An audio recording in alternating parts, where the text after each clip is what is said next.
Right, well, China's economy is starting the year off strong. Its GDP grew by 4.5% in the first quarter, its fastest pace in a year, as it shakes off pandemic-era trends. Now, this data puts China on the path to meet or surpass its GDP growth target of about 5% for the year. Now, Brad, this is an interesting one here. Obviously, we sometimes tend to take these with a grain of salt and given what goes into the GDP numbers as well. But in terms of where expectations were then, how should we be really reading this?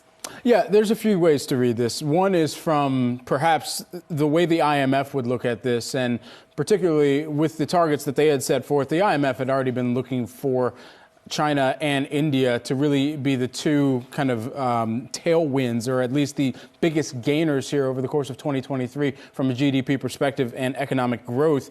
And here's what they had also noted earlier on in the year. When China's growth rate rises by 1 percentage point, growth in other countries actually increases by around 0.3 percentage point. And that's according to their staff analysis. So this really goes to show how other economies also benefit when China does grow. And of course, it's come on the back of them really reducing some of the COVID era restrictions, the no COVID policy, essentially. And so with that in mind, there's also the way to look at this from the investor standpoint. And if you're thinking about, all right, is there a way to continue to look at or at least evaluate if there's a trade in this resurgence within the China economy over the course of 2023. One of them could be in the form of e-commerce. We've been tracking shares of companies like Alibaba. Alibaba, even though we know that they're going to be going through their own kind of breakup of their business into 6 different units. As of right now, shares moving higher on this data pre-market by about 2%. You can also look at some of the other e-commerce players like a JD.com up fractionally here pre-market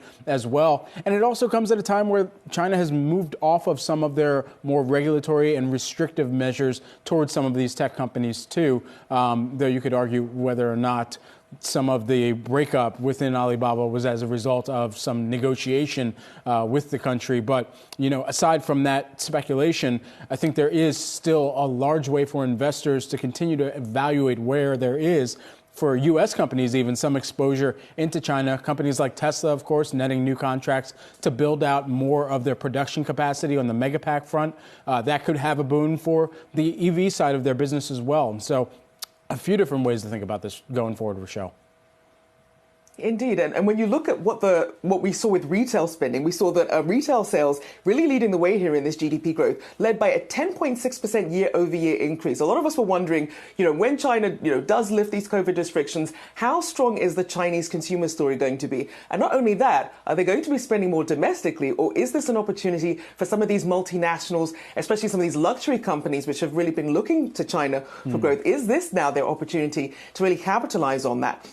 So obviously, we're still seeing these early signs that China is on track, and a lot really riding on what happens with China's rebound. A lot of these estimations about how some of these tech companies fare is really based on this boom that they're expecting from China growth. And even as the IMF predicts where growth is going to be, a lot of that global picture was tied into a China rebound. So certainly a lot at stake here, and still very early days, but at least promising for the moment. But we will be breaking down more of the numbers later on as well.